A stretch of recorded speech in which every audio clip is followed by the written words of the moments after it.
آیا جایز هست که یک زن مسلمان به خاطر اینکه آرایشش خراب نشه نماز نخونه؟ این دیگه جواب نداره که هر کسی یه ذره یه کوچولو مسلمانی داشته باشه میفهمه که این جوابش چیه. نماز نقش اون در اسلام مثل سر هست در بدن. اگه کسی کله و سر نداشته باشه مگه میشه زنده بمونه؟ اصلا اسلامی بدون نماز وجود ندارد. اگر نماز وجود داشته باشه حالا پرداخته میشه به چیزهای دیگه، ببینن چی جوریه حالا اسلامش. و رسول صلی الله علیه وسلم فرمود که بین کفر و بین اسلام یه پرده ای هست، یک جدا کننده ای وجود دارد کفر و اسلام رو که از هم جدا میکنه، اون نمازه. اگر این بیفته دیگه کفر و اسلامی وجود نداره، همشون یکیه. بنابراین پاسخ این سوال بسیار واضح و آشکار است در ادامه داستانهای قشنگی که برادرمون نقل کردن. یک داستانی هم من به خاطرم رسید راجع به همین بحث و همین سوالی که مطرح شده. در مجله المنار اگر اشتباه نکنم این داستان نقل شده بود که در مصر دختری بود که عروسیش او را داشتن برای عروسی آماده میکردن، بحث آرایش این چیزاست دیگه،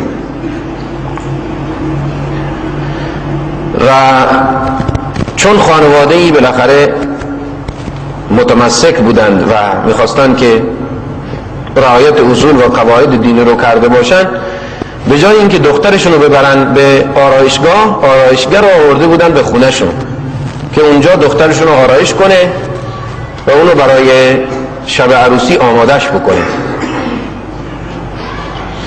آرایشگر اومد مشغول کار شد، بالاخره قبل از نماز مغرب بود. نماز مغرب رسید، وقت ادای نماز مغرب رسید و او نصف و نیمه کارشو انجام داده بود. هی دختره اصرار میکرد که وقت نماز هست. اون تو خانواده‌ای بزرگ شده که نمازش فوت نشده. هی دختره اصرار میکرد که وقت نماز هست، من باید نماز بخونم.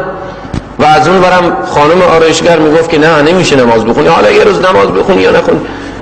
خدا اینقدر رحیم، اینقدر غفور و رحیم هست که چیزی نیست در برابر مغفرت خدا.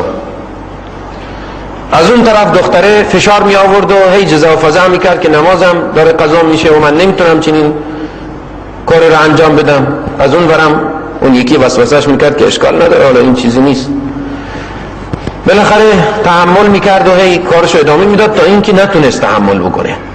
ناگهان یک نیروی او را به خودش آورد و اومد تمام این ظرف و ظروف هایی که جلوش گذاشته شده بود برای اینکه او را آرایش بکنن به هم زد و بلند شد و رفت وضو گرفت و نماز خواند.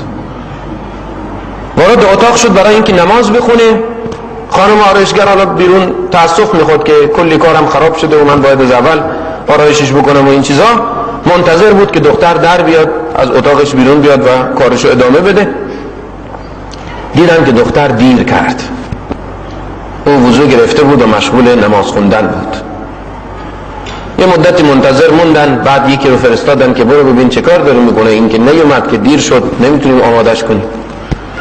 وقتی که فرستاده اونها میره میبینه که دختره نمازشو خونده و جان به جان آفرین تسلیم کرده. حالا یه لحظه خواهران و برادران تحمل بکنن. فرض بکنیم که نمیرفت، عمر که مشخصه، درسته؟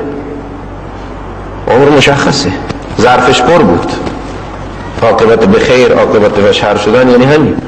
نمیرفت، همونجا میموند.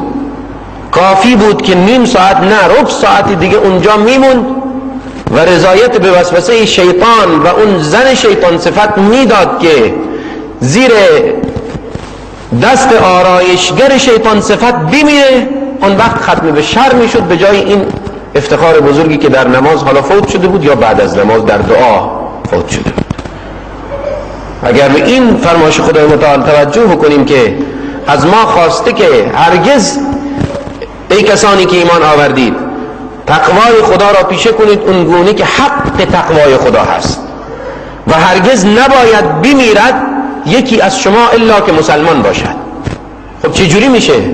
مردن که دست من و شما نیست، هر لحظه ممکنه بمیریم، پس هر لحظه باید مسلمان باشیم تا که اگر مردیم مسلمان مرده باشیم. این یه داستانی بود که اتفاقا نوشته بود، این هم نه داستان سرایی است و نه حکایت قدیم و شب هست، بلکه یک اتفاق قطعی و 100% واقعی بوده که رخ داده. بنابراین هر کسی باید به فکر خودش باشه و به وسوسه این و اون نباید توجه کرد.